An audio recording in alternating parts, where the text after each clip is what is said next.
Last part we're going to look at is the legacy, all right? The end, and the final overall impact that World War II had on the nation. So a couple famous images, all right? Obviously, probably one of the most famous in American history is the sailor returning from war in Times Square, which has been repeated in so many movies. Night at the Museum, Battle of the Smithsonian, they have that in there. Okay, here is a Soviet soldier hanging the communist flag in Berlin. Here is the big three, which we're going to look at in detail, and this would be the remains of Hiroshima after the dropping of the first atomic bomb. All right. Now, first thing we need to just kind of stop and take a glance at is just the sheer destruction of World War II. All right. So the amount of soldiers that are going to be killed. All right. Some of certain countries are going to have more casualties than others. Soviet Union is a big one. Right, lots of casualties there. All right, but the idea here of total war, we talked about it early on when we did our graphic organizer, right? But nobody was safe. All right, towns and villages, like think about the Battle of Britain, where they just dropped bombs for weeks on end on the city of London, right? So you're looking at not just military people. You have to think about Pearl Harbor as well, right? There were civilians there. They were casualties. So this graph here is giving you the different countries and the casualties. You can see the Soviet Union is going to lose the most amount of troops on the Allied side, and Germany is going to lose the most amount on the Axis side. Right now, this is an interesting point because it does play into the future. Huge amount of refugees. Right, a refugee is anyone who leaves, or it could be leaves or forced out, leaves own country. All right, and one of these is going to be the Jews. I think I spelled it right, yeah. All right, who are going to leave and settle in Israel. Okay, so now we look at how to rebuild Europe after all of this destruction, right? And one of the ideas here was George C. Marshall, okay, the Marshall Plan, right? We know all about the Great Depression already, how it rebuilt, helped us get stronger and get out of it. But we're going to focus now on the Marshall Plan. How can the United States help rebuild all of these economies in Europe that have just been devastated by the war?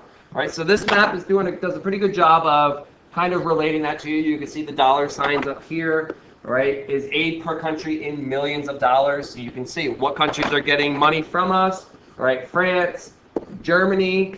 Give you a little foreshadowing here. Look how Germany is divided into East Germany and West Germany, right? And East Germany doesn't get any money. West Germany does. You need to know that, right? Great Britain's going to get some money, okay? And then all here through Eastern Europe is going to be getting U.S. money as well, okay? And the idea is to help rebuild Europe as quickly as we can.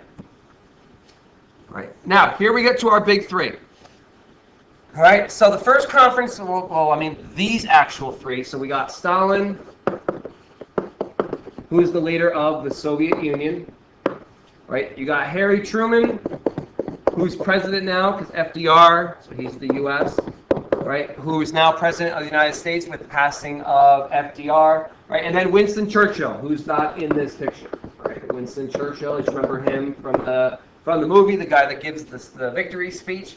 Right. Now those three get together, right, to discuss what the post-war world is going to look like. So here's the Potsdam Conference right here. Potsdam would just be the location where they have their conference, right? And they kind of discuss what's going to happen with Germany, what's going to happen with Eastern Europe, who is since under the control of Nazi Germany, right? Speaking of Nazi Germany, this is an important point right here, the Nuremberg trials, right? That should probably be a capital T. Mrs. Elston will be mad at me.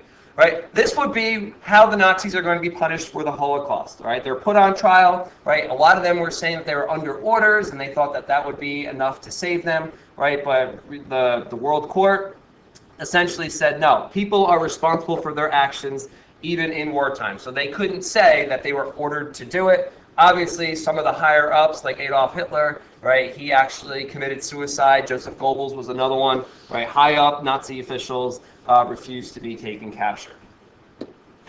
Right. So, how do we prevent a future war? Well, we know. Let's get it. We know that with World War I, they tried to form the League of Nations, and it ultimately fails because the U.S. isn't in it. About, that's only one of the problems. Another problem is that they didn't have a military arm, right? But now World War II shows us that there needs to be something, all right? So in June 1945, right, over 50 countries are going to approve the United Nations, with the U.S. being one of them. The Soviet Union is in it. Great Britain is in it. It's still around today, still very powerful, right? And that's why we have, pretty much one of the reasons why we haven't had a major world war since. Right, so what are some of the changes that go on at home, right? We talked about the home front during the war, but, the post-year wars, right? We did have some lives lost over in Pearl Harbor, right? But this idea would be more world, right? The United States was relatively safe during World War II because of the oceans, right? But here's the biggie.